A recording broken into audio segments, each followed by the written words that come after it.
Good afternoon, everyone, and welcome to Politics and Prose. It's nice to see that there's a little bit of interest in this subject today. I'm Brad Graham, the co-owner of the bookstore, along with my wife, Lissa Muscatine, and we're very excited to be hosting two veteran investigative journalists, Michael Isikoff and Daniel Klaidman, who have written a very comprehensive and authoritative book about Fani Willis's case against Trump and his allies for plotting to overturn or try to overturn the 2020 presidential election results in Georgia. The book, called Find Me the Votes, went to press shortly before the stunning news of a romantic relationship between Willis and an outside lawyer she'd hired to serve as special prosecutor in the case, Nathan Wade. But in the course of researching the book, Mike and Dan got to know Willis quite well. They interviewed her something like 6 times over many hours and came away with a nuanced portrait of her as, they say, a complicated and very human person. So they're very well positioned to talk about this latest turn of events involving Willis and Wade and what it means, and to talk as well, of course, about all that went into the development of the complex racketeering case against Trump and 18 others. Both Mike and Dan have long histories pursuing important stories for various publications. Mike worked at the Washington Post, Newsweek, and NBC News, and is currently chief investigative correspondent for Yahoo News, where he also is editor-at-large for reporting and investigations. And Dan has held reporting or editing positions at Newsweek and Yahoo News and is now an investigative producer at CBS News. Both men also have written previous books. Mike authored or co-authored 3 earlier works, Uncovering Clinton, about the Clinton presidency, Hubris, about the build-up to the Iraq War, and Russian Roulette, about Russia's role in the 2016 election of Trump. And Dan wrote Kill or Capture, about the war on terror under Obama. In Find Me the Votes, the authors provide a detailed reconstruction of the efforts by Trump and his co-conspirators to overturn the 2020 presidential election results in Georgia. Why the focus on Georgia? Well, as I'm sure you'll hear Mike and Dan elaborate on, they contend that Georgia was ground zero for the whole anti-democratic plot to steal the national election, and the maneuverings there were the most furious, elaborate, and sinister. The authors show and thus best illuminate what Trump was attempting to do. In conversation with Mike and Dan will be another very accomplished journalist and author, Evan Thomas. I'm sure he's well known to many of you. Evan spent nearly a decade with Time magazine and then reported and edited at Newsweek magazine for more than 20 years. He's taught writing and journalism at Harvard and Princeton, and he's written 11 books so far, the most recent of which, Road to Surrender, came out last year and is about the decision-making in 1945 in both the U.S. and Japan that led to the dropping of nuclear bombs on Japan. So, ladies and gentlemen, please join me in welcoming Mike, Dan, and Evan.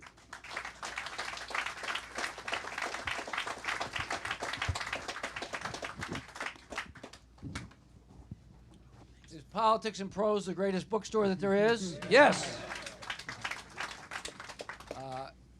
Dan and Mike are the 2 best reporters I've ever met. I worked with them for years on many stories.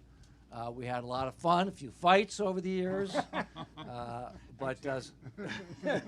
So here we are. We're going to get to Fani. But first, let me just tell you, this is a great and very readable book. Mike, why don't you tell us, well, Danny, why don't you, let's start with Danny. Danny, why don't you start telling us how you got onto this? Well, Mike and I had talked about doing a book together for a long time. Our agent, Gail here, superstar agent, had prodded us to write a book together. We were working at Yahoo News together, and I guess one incentive to write a book was that Yahoo was acquired by a private equity company. So we're like, maybe now's the time to write that to get a good book contract. And then, you know, we knew, I think from the very first conversation we had, that the story that we wanted to tell was something about democracy in peril. The January 6th attack on assault on Congress was still pretty close in the rearview mirror, and so we knew that this is the general neighborhood that we wanted to be in. And then we looked around at the potential criminal cases against Trump. Remember, Jack Smith hadn't done anything yet. They were investigating, but we didn't know where it was going to go. He hadn't been appointed yet. Well, he hadn't been appointed, that's right. But the Justice Department was looking at it. But we knew that January 6th was going to be under, be a lot of scrutiny there, and that's one direction we could have gone in. But then we looked at Georgia, and Georgia just struck us as really the most interesting of all of the potential cases for a bunch of reasons. It was sort of the epicenter of Trump's most furious effort to overturn the election. It was, and really the widest scope of alleged criminality, which we now see in that massive indictment that Fani Willis brought. But from the original sin, the phone call to Brad Raffensperger, to the fake elector scheme, to a cyber heist of a election office in rural Georgia, and then the terrible threats, racially motivated in a lot of instances, threats against average people in Georgia, poll workers. Everyone knows the story, I think, of Ruby Freeman and her daughter Shay Moss, but this was just pervasive, and there was a human dimension to the story, a human toll of all of this terrible activity and conspiracy mongering that was going on, that we thought was an important story to tell. And then finally, and I know Mike's going to have something to add to this, I think we could already see that there was a pretty good chance that Trump was going to run again, and given the hold he had on the Republican base, the Republican Party, that he might well be the nominee. And so we could see a repeat of what happened in 2020 with all of the terrible consequences that meant, and we thought it was an important story to tell. We were right about that. We were right about that. Right. We were right about that. If nothing else. Yeah, just to add very quickly, I mean, we were on Ben Wittes's Lawfare podcast the other day, and he said, why did you choose to write about Georgia? And, I think Danny basically explained it, but, the bottom line is Georgia was the crime scene. And all the players who, factored into January 6th, they were all there in Georgia first, from Rudy Giuliani to the Proud Boys, and all the crowd extremists were all active in Georgia. But just to add, we were talking before we began. When we started this, I mean, we had the concept. I mean, Georgia was ground zero. Trump was looking like he was going to run again. At the time, there was no Jack Smith. There was no indication even that the Justice Department was going to do anything about Trump's efforts to overturn the election. The one person who was Fani Willis, and she got in the game right away because, as you'll see in Chapter 1, the Brad Raffensperger, when he took that phone call from Donald Trump. Remind him about the phone call. Not everybody knows that. Well, I mean, look, look, Find Me the Votes plays off the Trump Raffensperger phone call January 2nd. Trump calls the Secretary of State, Brad Raffensperger, and for 62 minutes tries to cajole, pressure him to change the vote totals in Georgia, to find him 11,780 votes, one more than he needed to flip Georgia's electoral votes. This is the first day Fani Willis took office that the tape of that call was released. And by the way, one of our more interesting stories, I think, in the book is how the tape came in existence in the first place. We can get to that. But that was the first day Fani Willis was on the job, and everybody on cable TV is dissecting Trump's words. Fani Willis was focused on one thing. Where was Raffensperger when he took the phone call? He was in Johns Creek, a upscale suburb, but just a couple of miles in the Fulton County line. It's in her jurisdiction. That's one of my 15 It's cities, my she county. This happened on my turf. And, right away, she said, yeah, we're going to have to investigate this. A potential crime took place in my county. So where do you begin? You know about the leaked tape. Everybody's listened to that tape of Trump badgering Raffensperger, but then what do you guys do? I think we began, by when you're doing a story about an investigation,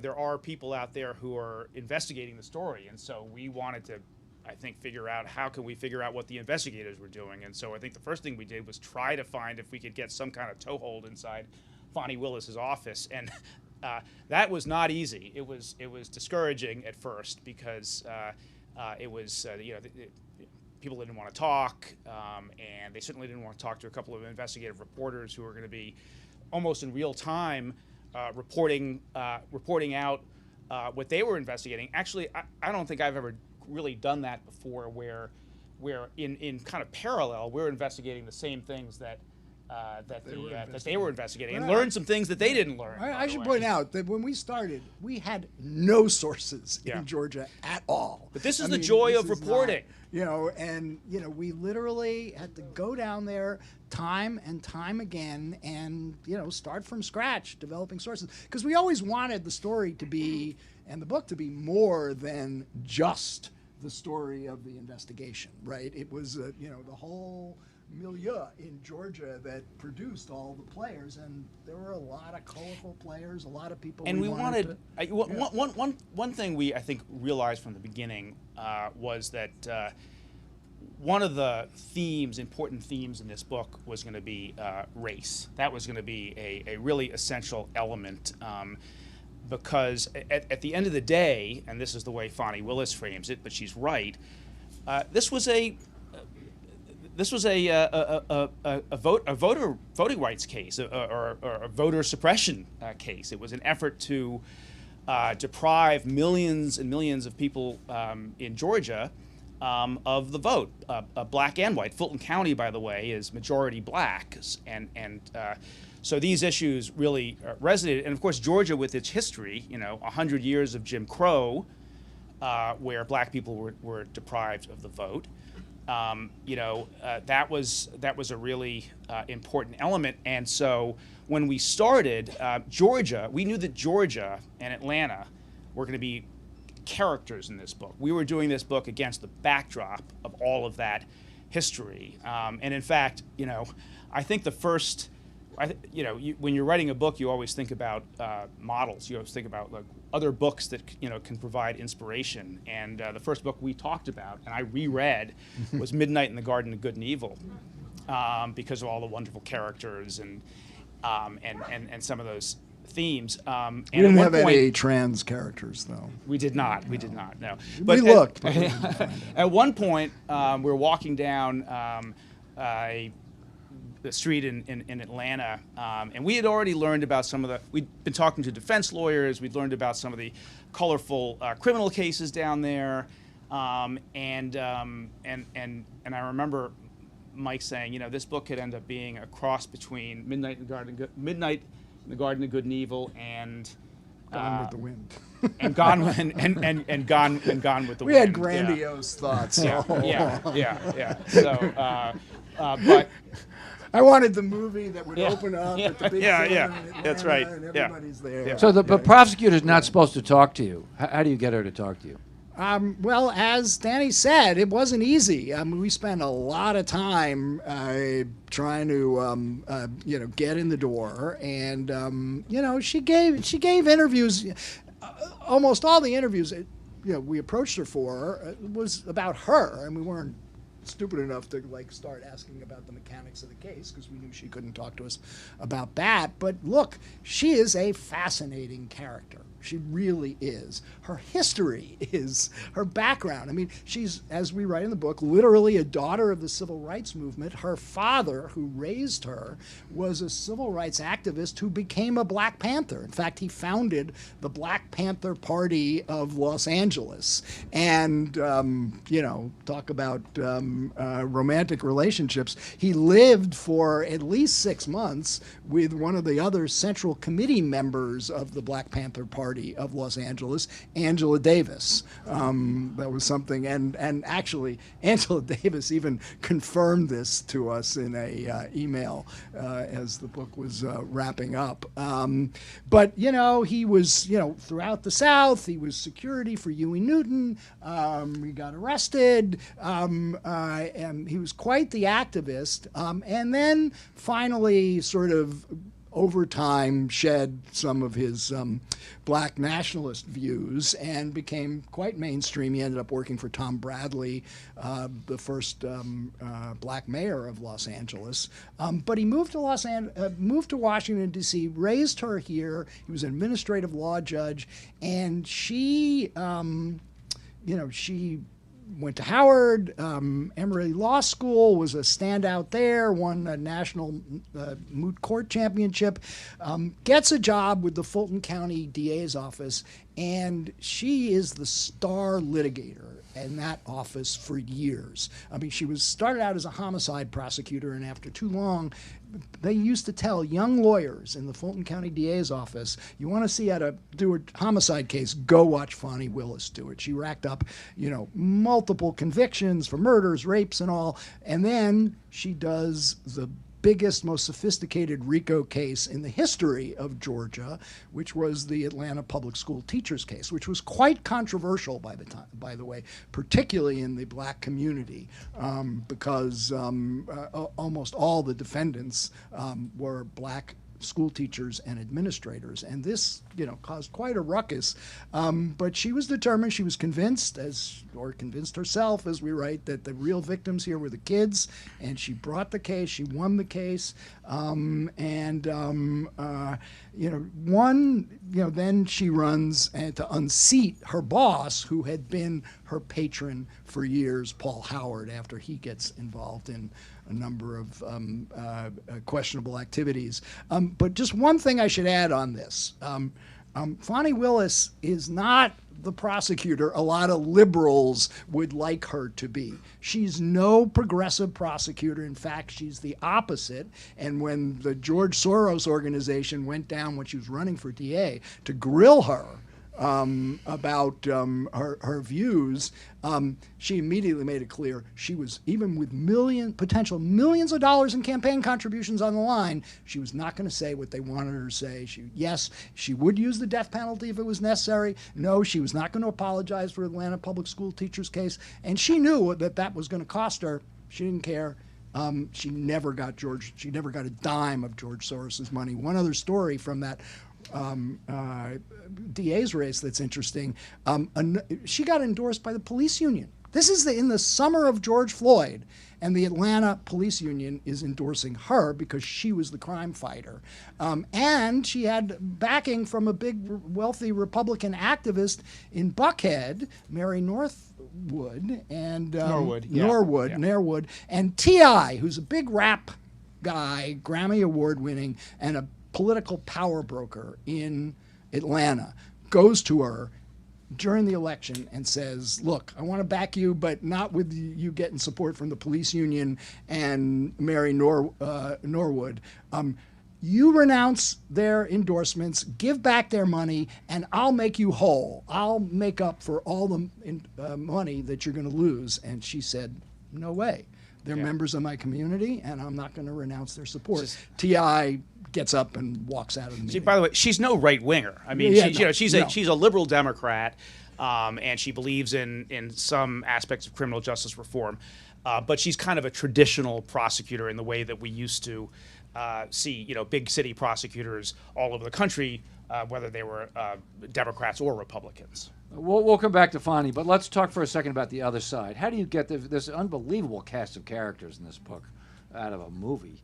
How do you get to those people? How do you figure out who they are, and how do you get to them? Danny, why don't you talk Well, about we have a chapter called the QAnon Commission, chapter 6, and it's actually, I think everybody remembers that some of the people around Trump were QAnon curious. You had Mike Flynn, and he was more than curious. Yeah, he was more than curious. But I think we were surprised at the extent to which QAnon was really driving the Stop the Steal enterprise. And we focus that chapter on a lawyer named Lin Wood. Many of you will remember him. He was a celebrated trial lawyer in the 90s. He did the Richard Jewell case, the falsely accused Atlanta Olympic bomber. He represented JonBenet Ramsey's family. And then a few years ago, he goes down the QAnon rabbit hole. Totally. He's a full-on QAnon devotee who's tweeting that Mike Pence is going to be executed by firing squad, and Chief Justice John Roberts is involved in pedophilia and sex trafficking rings. With Jeffrey Epstein. With Jeffrey Epstein, of course. Just crazy stuff.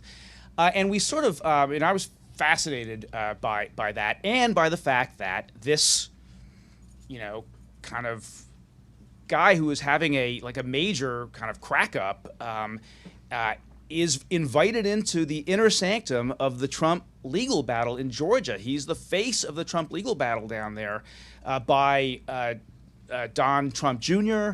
And then Trump himself is calling him, on a regular basis, cheering him on, and we had to tell this story.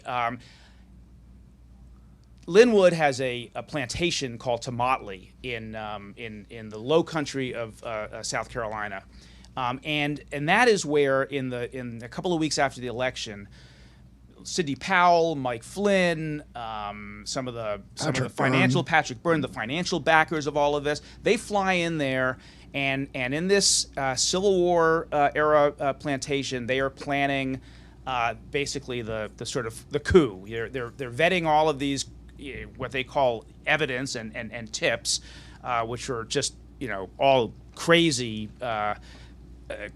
things rooted in these conspiracy theories, and they're filing lawsuits, and we needed to be able to tell that story, so we called around a lot, and there are these concentric circles. There are people who were brought in for a few days here and there, people who were kind of consulting, and we happened upon a small number of people who were witness to all of this, and to some extent were involved, and then realized how crazy it was, and some of them had pangs of conscience. And when we found them, they were willing to talk about it. You could tell in talking to these people that.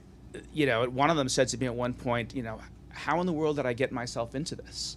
And we're, I think, eager to talk to a reporter. And you find that over the course of, your career doing this kind of reporting, that sometimes people just have been holding things in and want to talk.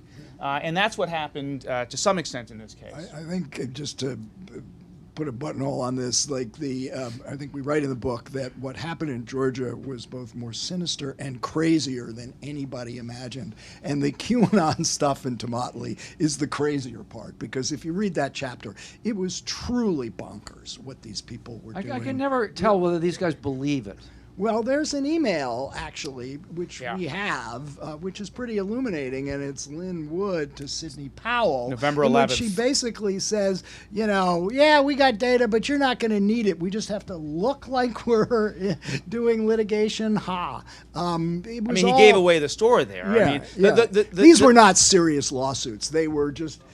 attempts to throw out a lot of wild allegations to stir people up, and the lawsuits. And then this is that why for political leverage. Right, and this is why you know, because you could say, well, it's a kooky story about these, you know, kind of batshit crazy people and these ridiculous, exotic, you know, conspiracy theories, but it had consequences, and Lynn Wood and the others are flooding social media in Georgia and around the country with all of these lies, and you know, and riling people up, and that's what leads to it unleashes the torrent of horrible threats that were that rained upon, you know, people like Ruby Freeman and her daughter and all. Tell that story. Well, Tell the Ruby Freeman story.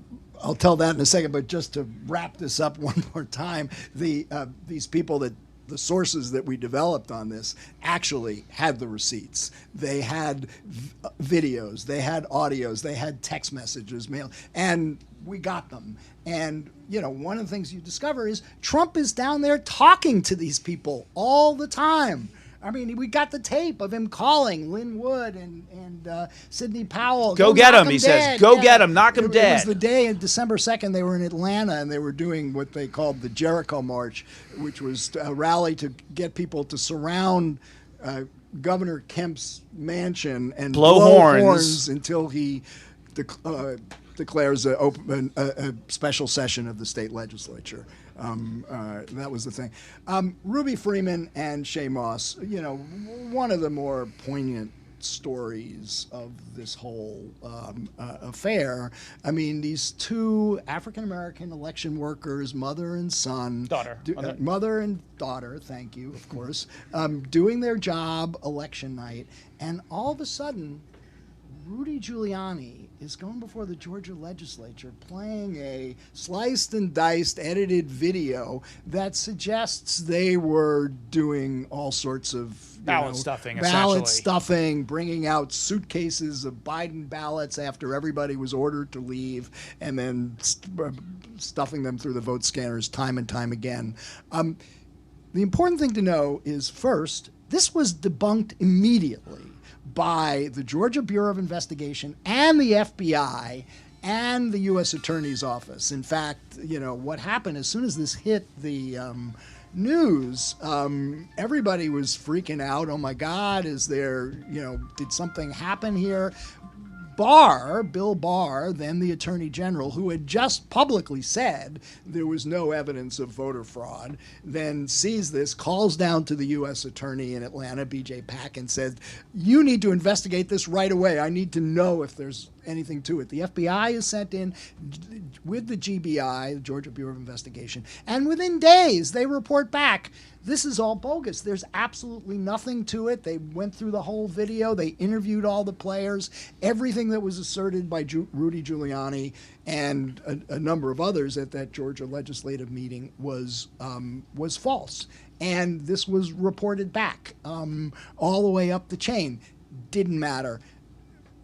MAGA media went crazy, went after these people constantly. Trump himself, in that Raffensperger phone call, refers to Ruby Freeman 18 times. He's obsessed, all because of these bogus charges that that Rudy Giuliani had and Giuliani's made. calling them drug dealers. Yeah. And everything has a racial kind of, overtone. And as to a it. result, they're being harassed, intimidated at their home. One of the people who organized this intimidation campaign, banging on the door, demanding that they confess, was a paid operative of the Trump campaign. He's one of the indicted defendants, who's paid like over $100,000 by the Trump campaign.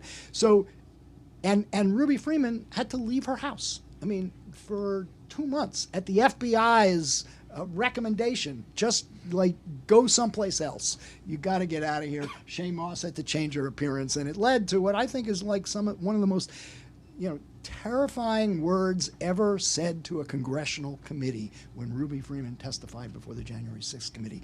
Do you know what it's like to have the President of the United States target you? There's a lot of it. It's not just them. It's all sorts of people. The threat levels in this. Yeah. Talk a little bit about that. Well, You want to talk about what Fani Willis was experiencing herself? Yeah. One other example before we get to Fani Willis, the Trump people were, and everybody down at Tomotley at the plantation, were completely obsessed with the Dominion voting machines, which they believed, this is Sidney Powell pushing this, but a lot of them were trying to prove it. They believed that those voting machines, that Venezuelan communists close to Hugo Chavez, who'd been dead for quite a while by then anyway, but they had implanted algorithms inside these machines that were flipping votes from Trump to Biden. And so they were obsessed with getting a hold of the machines. That's what leads, by the way, to the Coffee County cyber heist that I mentioned earlier. But at one point, a young tech worker in Georgia for Dominion there's a video of him with his laptop, putting a thumb drive in his laptop. And a guy named Ron Watkins gets a hold of this video. Explain who Ron Watkins is a hugely important figure in the QAnon cult. In fact, he administered the platform that everyone, what was it, 8chan, I think it was called, where all the QAnon people communicated. And he even, some people believe he is Q himself. But the point is, he's zooming in from Japan to Tomotley with Sidney Powell and Linwood and Mike Flynn, and all of them. Yeah, and he gets a hold offering his insights. His insights. And he gets a hold of this video, and he tweets it out, and he says, "This guy is trying to manipulate voter data.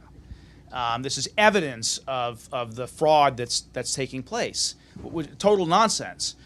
But this young Dominion worker, who was an immigrant from a North African country, just doing his job, the video unleashes, the hundreds of thousands of QAnon followers that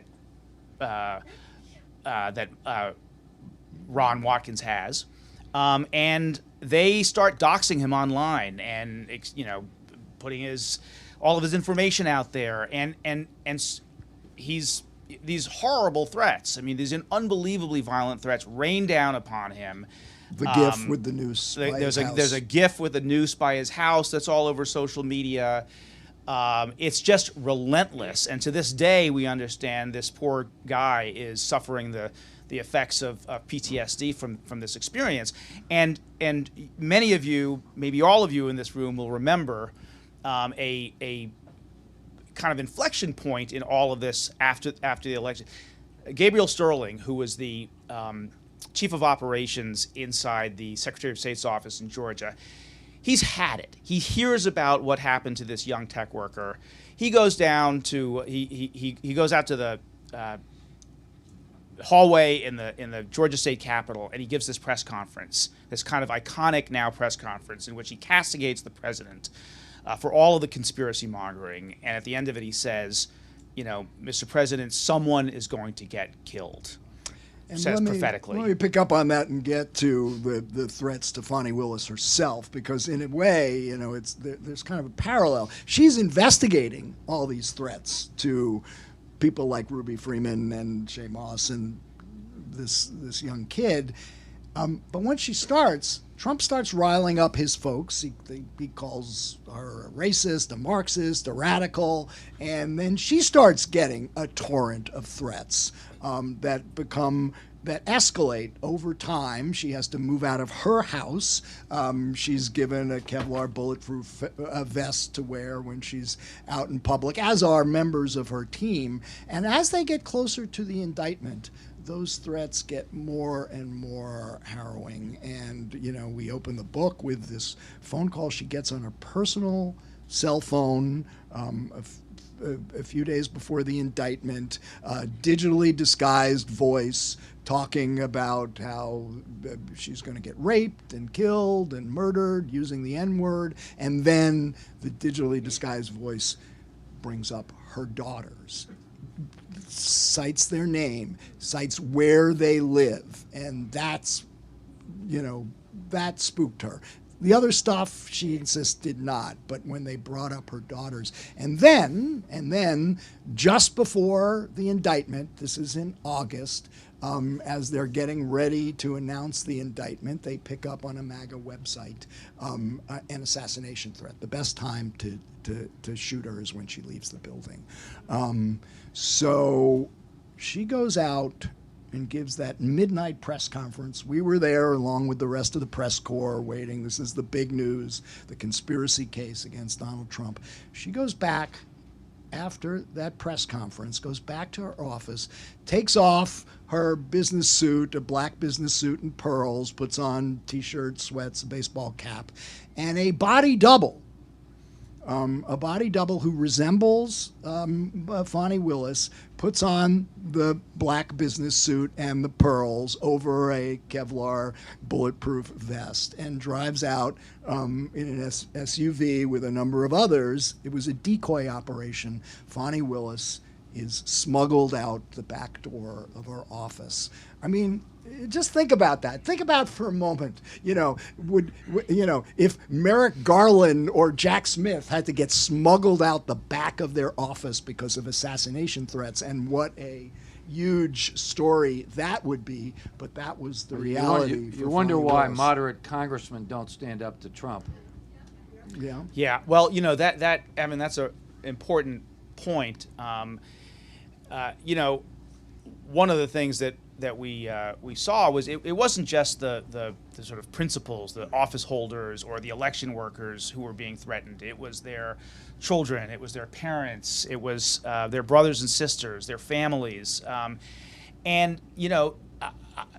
look, I think that's exactly right. And I've talked to Republicans who have said that they don't speak up to Trump because of the potential consequences. And look at Mitt Romney. I mean, Mitt Romney in his memoir said that he pays $5,000 a day to protect himself and his family. Now, Mitt Romney can afford that, but most people can't. These threats are. I mean, that was what was happening to Fani Willis was August of 2023. There's no reason to think that this isn't going to continue. Remember, we're almost certainly going to have a rematch between Trump and Biden, which is going to fulfill all of the prophecies of the QAnon crowd. I think this is the world we live in. A big part of it, of course, is social media, and that's a problem that we haven't fixed or aren't close to fixing. We're going to open up to questions in 1 second. But let's do the Fani. Yeah. What you mean the current? The current Fani. The elephant in the room. The elephant in the room. Elephant in the room, and Right, then we'll take right. questions. All right. I mean, look. Obviously, this was having a relationship with the chief prosecutor was not a smart move on her part. It was a misjudgment, a lapse in judgment. Not the only one. Not know what we're talking about here? I think they all do. Yeah, right. It was a lapse in judgment. Not the only one she's made. And we talk about, the previous time she'd been reamed out by a judge for sponsoring a fundraiser for her friend who was running against one of her targets, Burt Jones, who was one of the fake electors. And that was a "what were you thinking" moment, the judge said to her. And, look, I think that, there is a arrogance to her, a bravado and braggadocio. She's a trial lawyer. She's a trial lawyer. One of the best trial lawyers that ever graced the courtrooms of Fulton County, and sometimes trial lawyers, like fighter pilots, can carry themselves with a certain amount of bravado and certitude. Have can big be egos. Yeah, and have big egos. Yeah. So but look, that said, I mean, I think that the filing that she made on Friday should go a long way. To diffusing this controversy. The relationship did not begin until after he was hired, so that takes away the idea that she hired her lover, and that on the trips she paid for plenty on the trips, other trips, and they assert that it was roughly equal. If that's the case, and no evidence is presented that contradicts what they've said, and it's hard to imagine these are two professionals who have their law licenses on the line. I can't imagine that they would have, falsely put in an affidavit from Wade and Wade back. But let me just say, I got one more point to make. Go ahead. Of course you do. Of course I do. At the end of the day, they're going to get before the judge, and the judge, McAfee, is likely to ask Ashley Merchant, the lawyer for Michael Roman, the defendant who filed this motion, can you explain exactly how the relationship between the DA and Nathan Wade prejudiced your client?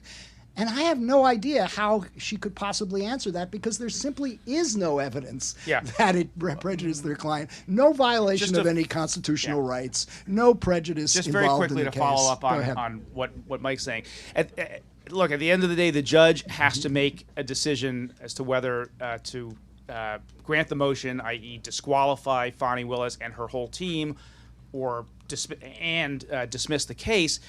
Based on what the laws are in Georgia, based on precedents, and the reality is that the conflict, finding a conflict of interest that would require disqualification is a very high bar. And it's not just an appearance of a conflict; it's an actual conflict, and the conflict has to be, that there was you had some financial or other interest in the case in the outcome of the case, and I think it's very hard to make that case. Or the theory is, which I think is pretty strained, is because she was paying him here's an opportunity to drag out this case against the President of the United States so that we can go on Caribbean cruises. I mean, I just don't, and the judge is a very careful, thoughtful guy. I don't think that's going to hold water with him. Let's take some questions. Sure. Have you been following the story from last week where video footage came about from another state showing that a lot of purported voter registrations had false names, addresses, and phone numbers, and enough to would have flipped the election in that state? And this just happened last week. Which state? I think it might have been Nevada. I'm not sure. No, I'm not aware of it. But this happened last week, and it was in Congress, and there's not much media coverage of it for some reason, but it's out there, and take a look at it. Okay, we'll look for it. Thank you. Next question. Thank you. To Evan's earlier comment, do you guys have a sense, does Trump believe this stuff, or is this the power game? Do you have any sense of, does he really believe this? To try to get inside Trump's head, is a futile exercise. He believes what he wants to believe, what's in his political interest to believe. Yeah, I agree with that. Could you speak a little bit about the Republicans who stood firm? Yes, absolutely. It's a great question. I want to know Sorry about... to cut you off, but no, I know where you're going. Yeah, I want to know how and why Kemp was Yeah. did what he did. Yeah. Well, we have a whole chapter about this. We call it the Iron Wall of... Stonewall. I'm sorry, Stonewall. Republican Stonewall. I should know the names of our chapters. But and it really is an extraordinary story of heroism, all the way from the top of the government with Kemp, as you mentioned, who resists, and Trump was calling him regularly and furiously pressuring him to recall the legislature, to overturn the election, and the Attorney General as well, who resisted Trump and threatened to resign. But all the way down to, and I'll let Mike tell this story, which is really one of the most extraordinary stories, I think, of the whole episode, and an example of the unsung heroes, many of which Republican, who stood up stood up to Trump, lower level officials in the Georgia government. Right, yes. I will tell that story now, but just on the question of Kemp, the one explanation we have for why Kemp stood up to Trump is his wife, Marty, was getting fed up with Trump continually taking credit for Kemp's election over Stacey Abrams, and they got fed up with that, and said, "I'm not doing your bidding anymore." But yeah, the story that Danny is referring to is, I think, like one of the most extraordinary stories of the whole 2020 battle, which is Raffensperger's chief of staff. This young woman, 30-year-old political consultant who got hired. Jordan Fuchs is her name. And she was there for the whole pressure campaign on Raffensperger, all the charges, the Proud Boys showing up at Raffensperger's house and, the sexualized messages to his wife. And then as we get closer to January 6th, on January 2nd, the Trump people are looking they need one win for that January 6th to get Kemp to block the electoral votes. They just need somewhere. And Georgia had to be. I mean, come on, it was so close. It was the closest state. Surely Trump could make it happen. So Mark Meadows calls up Jordan Fuchs and says, the president really wants to talk to the secretary. And they had been ducking Trump's calls. They had tried before. The Trump campaign was suing Raffensperger. Jordan Fuchs knew that there was danger putting her boss on the phone with the guy who's suing him, especially given the guy's propensity for just inventing stuff about what might happen in a phone call.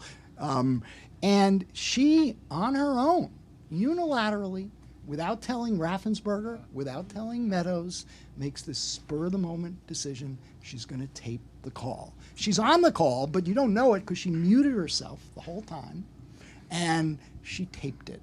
And, unfortunately for her, she was in Florida at the time visiting her grandparents, and Florida is a two-party consent state. So she has never talked about this publicly because she had risked being charged in Florida and one with thing, illegal taping. One thing we learned was that the January 6th committee very much wanted to speak to her for obvious reasons, but a lawyer for the Secretary of State's office intervened and requested that they not call her because of this potential legal exposure. But Fani Willis was able to get her before the grand jury, but only because she immunized her. So she testified before the grand jury with immunity. Yeah, but for Jordan Fuchs, we would not have the sound of Donald Trump's voice pressuring Brad Raffensperger. It's or central, or this book. Or this book. Certainly would have to come up with a different title. But it was, in the book, we say it, it was arguably the gutsiest and most consequential action of the entire post-election battle. And it's all because of this young woman nobody's ever heard of. She made the decision. So she was going to do I it. would imagine a lot of those Republicans who stood up did want to be below the, didn't want their names out there. Right. But follow up, how could the Fulton County prosecutor immunize her for a crime that was committed in Florida? She's immunized for what she said before the grand jury. Okay. Yeah. Hey. Hey. Hi, Amy. I have so many Our questions. former I can't, colleague at the Yeah. Washington Former Post. colleague. Yes. Cannot wait to read this book. It's awesome. So this is a sort of a reporting type question. When Evan made that comment about, and you wonder why moderate Republicans don't stand against Trump in response to what you said, we were talking about the death threats and the other threats, something kind of went ping in my mind. And it's one of those things everyone sort of knows this, but nobody knows it. And I am curious as to sort of why that story has not been more widely reported, and What story? how the story of the threats being made against moderate Republicans who might stand up to Trump and their families, which, like, you hear a lot of journalists talk about it. Everyone kind of knows it, but it's not really been reported in the way it might be. I'm just wondering, like, you could say why not, but also, like, how do you go about really getting that story? Well, I mean, part of the problem is the people who would tell that story are not going to talk about it on the record, right?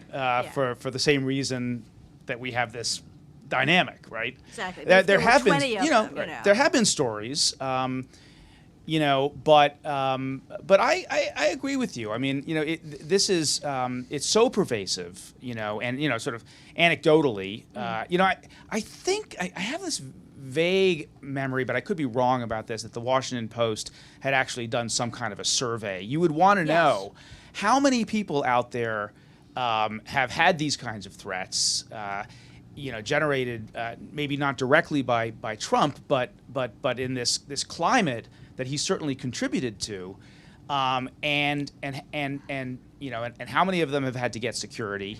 I mean, I think it's an important line of reporting. And there's probably more that can be done, but for the reason I mentioned before, some of it's hard to do because people are not willing to talk about it on the record. The threats run through everything related to this case. We talk in the book about how Fani Willis had a hard time finding anybody to take the job because of the threats. She reached out to Roy Barnes, the former Democratic governor of Georgia, The prosecutor. and he turned her down. His quote to us is, hypothetically speaking, do you want to have a bodyguard following you around for the rest of your life? I mean, that's actually how she ended up with Nathan Wade, who was not her first choice or her second choice. She only got, when she couldn't get anybody else to take the job, she turned to her friend Nathan Wade. Thank you. So this, in a way, is a follow-up question to the last one. I know that you're not attorneys. I am, but not a litigator, not a criminal lawyer. I do administrative stuff, a paper lawyer. Mm-hmm. All these threats, it seems to me, are illegal. And why don't you should check and see if they are illegal, and if so, maybe. The problem is most of them actually, you'd think they would be. Yeah. But the problem is mostly they aren't, because we have a very robust First Amendment in this country, and law enforcement, they look at the line. I mean, if it is a specific threat to go to someone's home and we're going to do this, that's one thing. If it's you should be drawn and quartered, you should be as opposed to we're going to, that distinction is important in terms of whether these are crimes or not. A lot of these threats were investigated. What tends to happen is this is a kind of a law enforcement tactic where the local sheriff's office or whoever the law enforcement entity is will track down the threat. Because first of all, a lot of this is under pseudonyms. People are disguising their identity. So first, you have to find the person. Right. And when they It's got a phone number. When they do, they will often, I forget what it's called. I think it's called a knock and something.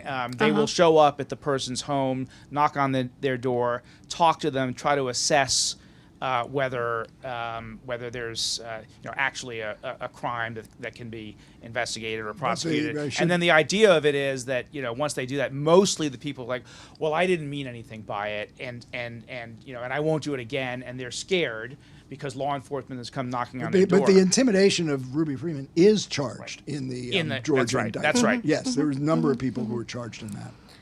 But it would be interesting to know why the the U.S. Attorney General doesn't push harder on this, because Trump, he won't stop unless somebody stops him, and his people are the same. Do we think all these threats are from the right, or are they from the left too? Well, the ones on the election were from the right. Look, there's plenty of threats from the left on various issues, particularly nowadays. But what we were investigating was coming from the Trump people. Hi, a comment and a question. I have, oh, I thought it was, I'm sorry. I have a comment and a question. I have friends and relatives living on the street with Fani Willis, and they've all I didn't hear what you said. Friends With- and relatives who lived on the street, Fani Willis. on the street? Yeah, and Yeah. they've moved away. Yeah, They've yeah, been yeah, threatened. yeah. And so I want to know where both of you think this is headed, given what you've written and what you've seen. Yeah, I mean, Mike talked about this a little bit before. At the end of the day, it's in the hands of Judge Scott McAfee. One thing I will say with a lot of confidence is that absent, some, huge new bombshell revelations, there is no chance that Fani Willis is going to step away voluntarily. In fact, zero chance was what I was told by someone in her office. She is resilient. She's a fighter. Talk about all these threats. She's already been through, even before any of this, she's been through a lot and has hung on. I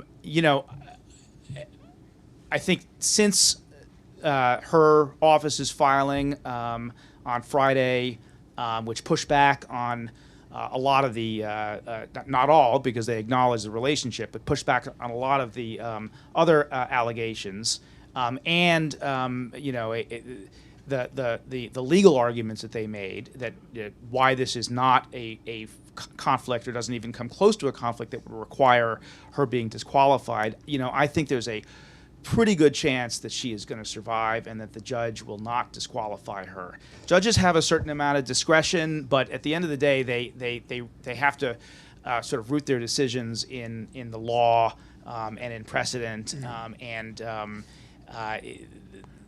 I think it would be hard for Judge McAfee to make an argument that this was a conflict of interest. And that's what the threshold is that has to be met. That said, the Court of Appeals ruling that we're all waiting for, and Jack Smith in particular, also applies to Fani Willis. If the president is immune, then the case in Georgia can't go forward anymore. Which we don't the think. The case in D.C. can go forward. We don't think that's going to happen. Yeah.